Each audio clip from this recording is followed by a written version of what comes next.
कुछ तो काम अच्छा कर रहा हूँ मुल्क में। अगर ये मेरी तारीफ करे तो मैं अपनी तौहीन समझूं, क्योंकि ये इन्होंने 30 साल से 35 साल से इस मुल्क का खून चूसा हुआ है। तो अगर वो हमारे लोगों की तनकीद करते हैं, फिरदौस की, इसकी, शहबाज की और मुराद सईद की, तो ये तो इनके लिए बहुत बड़ा एजाज़ है। इसका मतलब ये जहाद कर रहे हैं इन चोरों के ख़िलाफ़।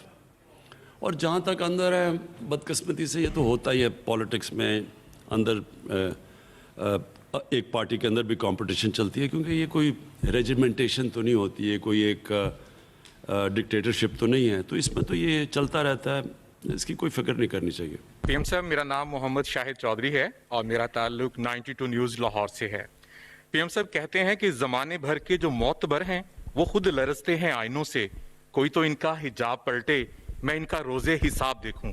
आपने इनके हिजाब पलटे हैं, जो कब्जा माफिया था, जो सियासी माफिया था, उनके ऊपर आपने हाथ डाला। पहले साल हजारों एकड़ आपने और सीएम साहब ने जबरदस्त कब्जा माफिया के खिलाफ ऑपरेशन किया और जबरदस्त एक्शन लिया। फिर बीच में कुछ खामोशी आ गई, अब आपने फिर से कब्जा माफिया के ऊपर बड़ा जबरदस्त हाथ डाला है। लाहौर में खोखर पैलेस हो, दीगर कब्जा माफिया हो, बहुत जबरदस्त ऑपरेशन है। कहीं ऐसा तो नहीं कि बाद में दोबारा से फिर से ये कब्जा माफिया जो है चंद माह के बाद दोबारा से फिर एक्टिव हो जाए? इस हवाले से क्या इकदाम करें?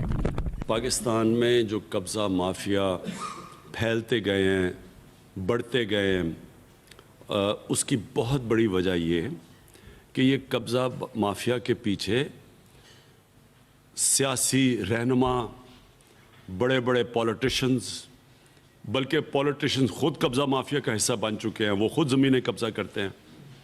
और ये कब्ज़ा माफिया चल सकता ही नहीं है जब तक इनकी पुश्त पर गवर्नमेंट ना खड़ी हो। खोखर पैलेस गिराया गया और मरीम नवाज़ वहाँ पहुँच के खड़ी हो के उन्होंने बड़ी उसकी हौसला अफजाई की, एक कब्ज़ा माफिया की। इससे क्या चीज़ सामने आती है? इससे नंबर 1 चीज़ तो ये सामने आती है कि ये जो इसने मरीम से सवाल पूछना चाहिए था कि पहले ये तो चेक कर लें कि जो इसने ज़मीन इसकी छुड़वाई गई है, क्या इसकी वाकई अपनी थी या इसने गवर्नमेंट की ज़मीन के ऊपर नाजायज़ कब्ज़ा किया हुआ था? क्योंकि वो तो सब कुछ कागजात में है, रजिस्ट्री, लैंड रजिस्ट्री के अंदर वाज़ेह लिखा हुआ है कि इसकी ज़मीन ही नहीं थी जो पकड़ी हुई है। 1.25 अरब रुपए की ज़मीन, यानी 130 करोड़ रुपए की ज़मीन के ऊपर इसने कब्ज़ा किया हुआ था।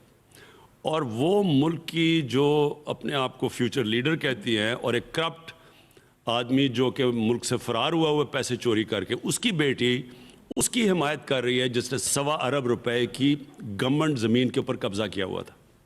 इससे क्या साबित होता है कि पहले तो ये